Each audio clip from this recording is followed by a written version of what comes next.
Hi, and welcome to another edition of One-on-One. I'm Rich Wells, the Public Information Officer for the City of Glendale.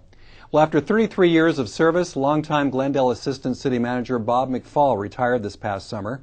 City Manager Jim Starbird recently appointed Yasmin to take over the Assistant City Manager position. Beers, who was formerly the Deputy City Manager, will now assume McFall's duties, including overseeing the city's $809 million budget. Here today to tell us more about these and other issues is Yasmin Beers. Yasmin, thank you for joining us today. Thank you, Rich, for having me. Now, you are a longtime Glendale resident, is that correct? That is correct. I went to Hoover High School in the community and had an opportunity to live here pretty much since high school. My family continues to live here. My sister still lives in the community, and my children go to the Glendale Unified School District, just started kindergarten. So your family's been here for some time. You have also been with the city over 20 years, correct? Where'd you start? Correct. I've been with the city for 23 years, and I started at the Grandview Branch Library as a library page when I was 17 years old, shelving books at the library. And I remember, running down from my parents' house 2 or 3 minutes before the start of time and starting work at the Grandview Branch Library. And through college, really, I worked my way through the Glendale library system. And when I obtained my political science degree, I had the opportunity to apply for a full-time position. And at the time, I was able to do the library's budget as well as their personnel items, and really had an enjoyable time learning a lot within the library system. About 11 years ago, I had the opportunity to apply for the Deputy City Manager position, and applied for that and was successful, and I've been in the City Manager's office ever since. So 23 years, I imagine you've seen a lot of changes during that period of time. I absolutely have. Since 1987, if you really think about it in terms of our population, we've gone from about 170,000 people within this community to now 207,000 strong. We are the third largest city in LA County, and that is a lot of change to see in 20 plus years. Technology is an area that everybody sees a lot of change in. I think that technology, from the time I started working at the library, from mainframes, we've gone from mainframes to very high-speed types of computers, from laptops to Blackberries and smartphones, and we're just providing services in just a different manner. We've seen a lot of housing, affordable housing units go up in the last 20 plus years. The Americana brand within the last 5 years, that's been very exciting for us. It's nice to know that you're involved with a city that is close to what its community members are really looking forward to, and being a part of that change. So I feel very blessed to be part of it. Now, you work under the direction of Jim Starbird, the city manager. Talk to me about working in the city manager's office. Well, the city manager's office, as you know, Rich, is very fast-paced. We work in an organization within the city manager's office that also houses the city council. So we have the city council and the city manager's office all in one. We are the hub of the city, and we really handle and liaison with our different departments to make sure that the policy directives of the city council are implemented within the organization. Describe for me, if you will, if there is such a thing, a typical day in the life of an assistant city manager. Well, I can't say that there's a typical day, to be very honest with you. No given day really is the same. I will tell you that largely in terms of my responsibilities, it includes the oversight of the operations of the departments. It includes citywide budgetary oversight as well, and employee and personnel relations, to name some of the kind of broad overview of my responsibilities. But no given day really is the same. Now, in addition to your weekly meetings with the city executives, I understand that you and Jim Starbird have been recently meeting with a lot of the city managers. Can you talk about that? Actually, we've been meeting with many of the managers within the departments as well as the supervisors within the departments. About July, we started meeting with each of the departments, and what we're trying to do is meet with each department on a quarterly basis. We've met actually with all the departments currently, and it's an opportunity for us to get out there and see the troops, get to know them, get to know the operations a bit better, and understand the programs and services that they are providing. It's good for them to see us, and it's great for us to see them, so I think it's been very beneficial. Now, you have some other duties and responsibilities in relation to the city manager's office, correct? That's correct, Rich. Some of those duties include oversight of the internal audit section within the city manager's office, the public information umbrella, which includes graphics and GTV6, Community relations as it pertains to community events such as Unity Fest, Cesar Chavez, Week of Remembrance, to just name a few of the things that we do within the community, as well as intergovernmental relations, which include Southern California of governments, as well as other consortium of governments that we deal with on a daily basis. Those are some of the things that I handle within the city manager's office, outside of interfacing at times with the city council, along with Jim Starbird, our city manager. And talk about that. The city council members and the mayor, of course, are in the city manager's office, so you do work with them quite a bit, don't you? Absolutely. We work with the city council, the mayor and the city council on a daily basis. We tend to work with them a lot more during budgetary times in terms of a lot of the meetings that we set up and the community meetings that we may have. But on a given daily basis, we work with the city council in terms of service requests that come through the city council to our office to be able to respond to.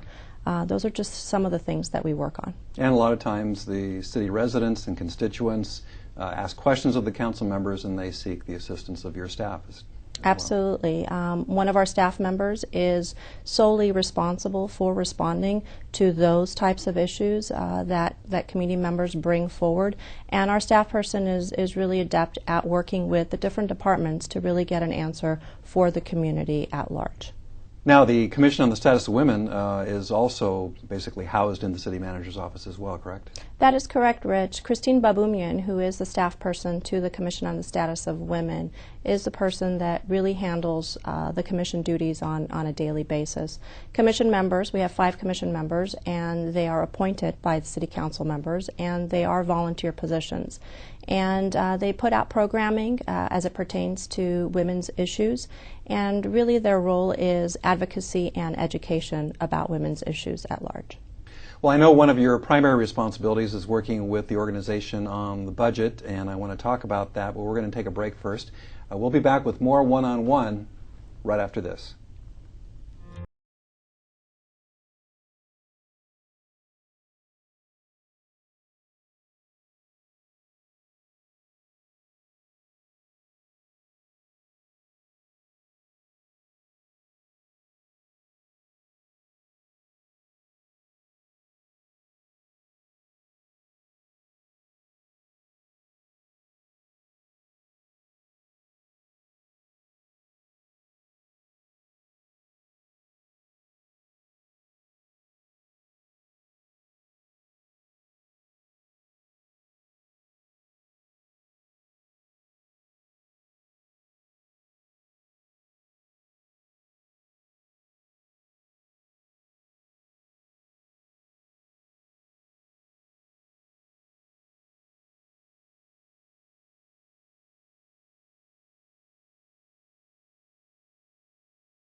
Hi, and welcome back to One-on-One. Today we're talking with Yasmin Beers. She is the Assistant City Manager for the City of Glendale. Yasmin, going into the break, I was talking about the fact that you work extensively on the city budget, and the City Council, of course, adopted the 2010-2011 fiscal budget this past summer. What was your involvement in the process? Really, my involvement has to do with overall citywide budget oversight. And that includes a whole lot of meetings for about 6 months prior to the adoption of the budget to make sure that we are ready and we have the pertinent information to present to the City Council during our budget study sessions that we have on sometimes a weekly basis with the City Council. So it's meeting with departments along with the Finance Department and the City Manager to understand what each department needs are and bring forward a list of recommendations to the City Council to be able to adopt a balanced budget. Was this a difficult budget to work on this past year? This was a very difficult budget process to go through.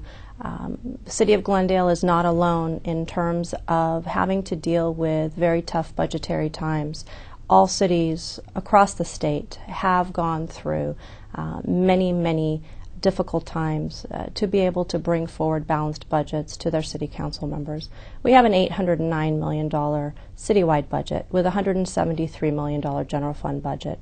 And the city council had a number of difficult decisions before them this year, and they had difficult decisions before them last year to be able to provide the services and the programs that they want to for the community. But it is a very difficult balance for them when we were unable to maintain the steady flow of revenue streams that we have been accustomed to for many, many years. So it was very difficult, Rich.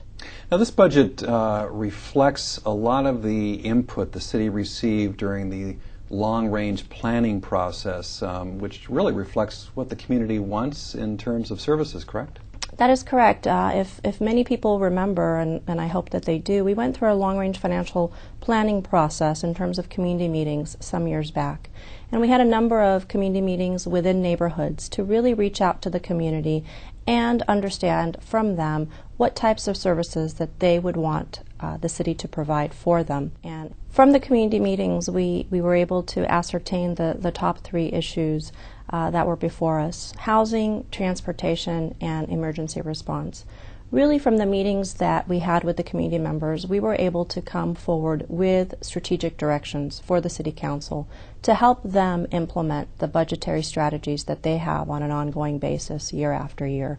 It has been very difficult, and we continue to work hard to be able to provide the best quality services for the community here in Glendale. Yasmin, where do we go from here? I understand that we are hearing things out of Sacramento. It's going to be what looks like another difficult budget year, correct? It's going to be another very difficult budget year. What we have experienced in the last 2 years is really just the beginnings of what we're going through. In the last 2 years, we have eliminated over 100 positions. And this coming year, in terms of looking at our revenue streams, unfortunately, they have declined. Our sales tax as well as our property taxes have declined. And although we have a very diversified sales tax base, that is something that is very good for a community to have, they still have declined. And we're not out of this recession.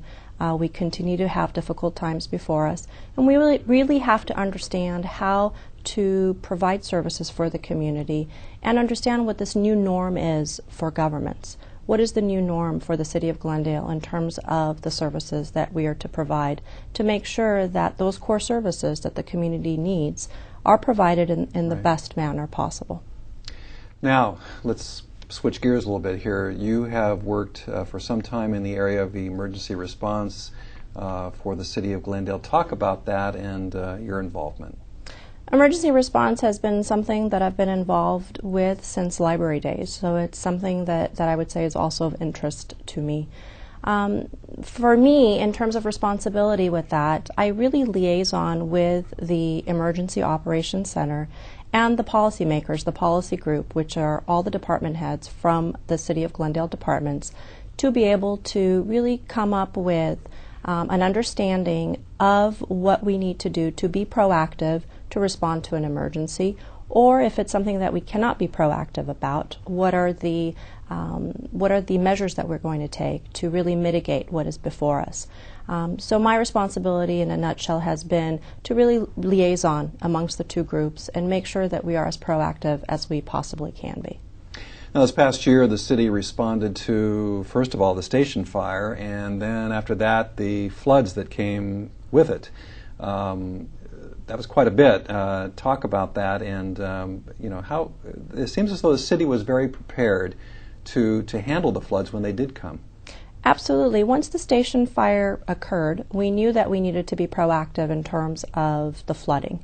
And we were prepared. And the Director of Public Works, Steve Zern, as well as the Director of Community Services and Parks, George Chapjian, put together a committee of city employees from different city departments to really have a handle of what types of measures we need to take to be prepared in case we do have flooding that occurs.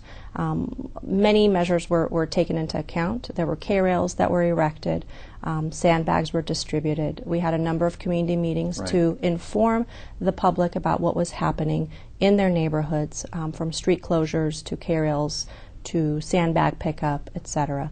So the city was very proactive when we felt that we were as prepared as we possibly can be if we were to have massive flooding.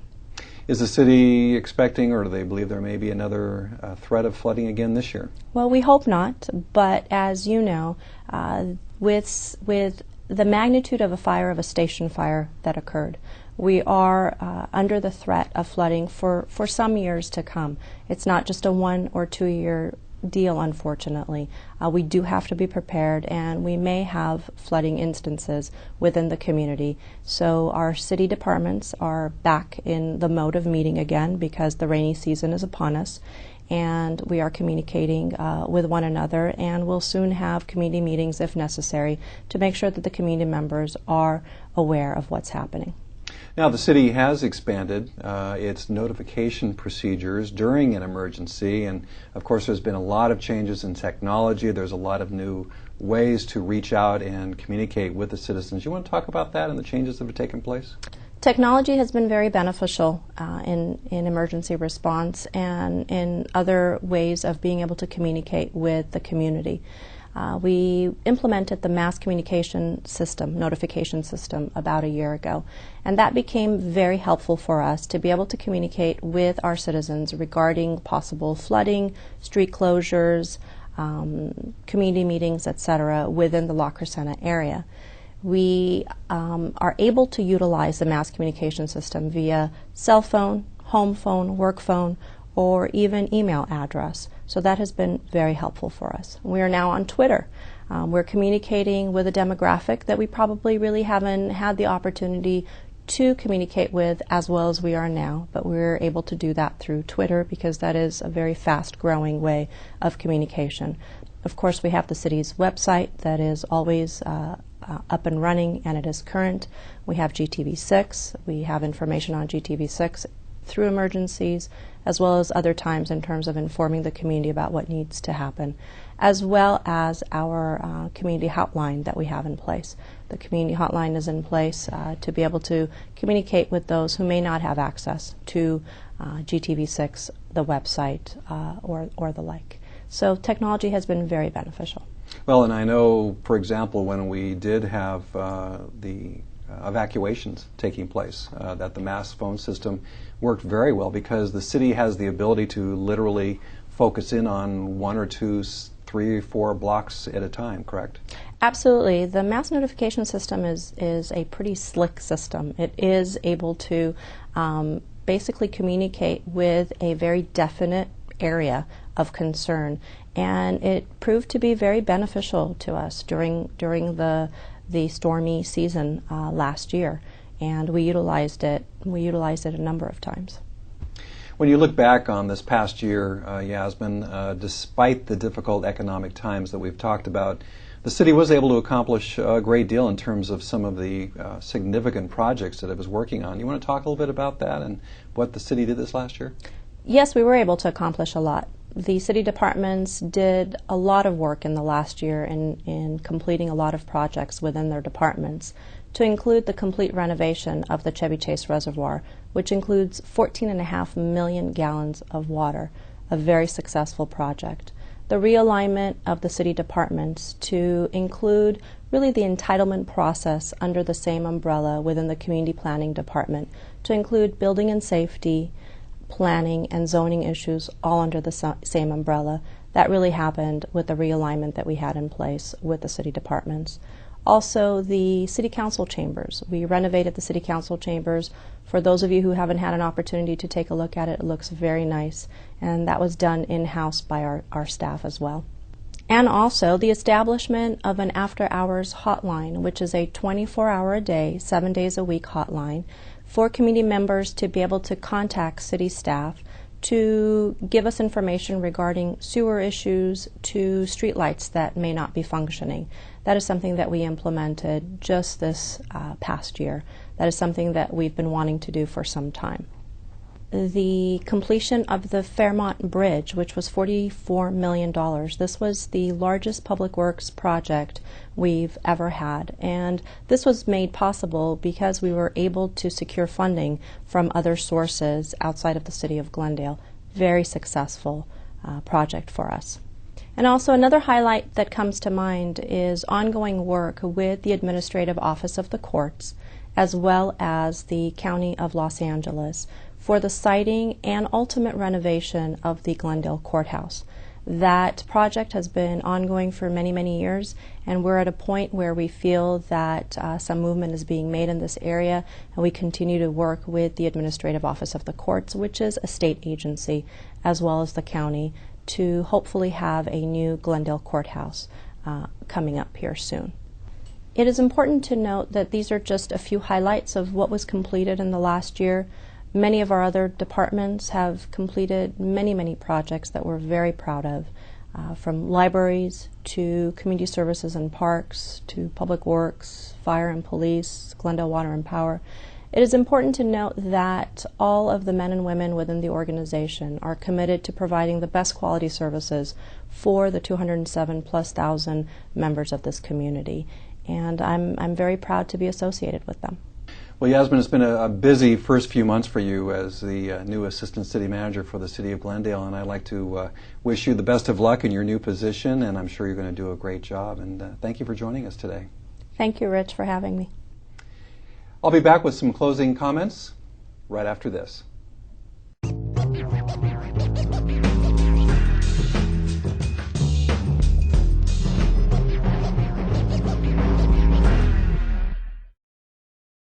It's easy to use the Glendale Beeline. Next Bus gives you bus arrival times and any Beeline bus stop. I take the Glendale Beeline to work each day. The Beeline has frequent service, and with Next Bus, I always know when my bus is coming. When I'm at work, Next Bus gives me the freedom to get out for lunch and run errands, and I don't waste time waiting for the bus. It takes me less than a minute to get the real-time bus arrivals. I go online to my favorites and click on nextbus.com. It brings up the Glendale Beeline route page. I select my route, then click the direction and pick my stop. In a second, I have the arrival times for the next 3 buses. I can also click on the live map to the right to see the buses traveling along the route real time. On the menu bar to the left, NextBus gives you information to help you set up your cell phone or PDA so you can always have your NextBus information at your fingertips. At the end of the day, NextBus lets me know if I have time to reply to that last email or make a short phone call before heading out the door. It's easy. Just go to nextbus.com for details.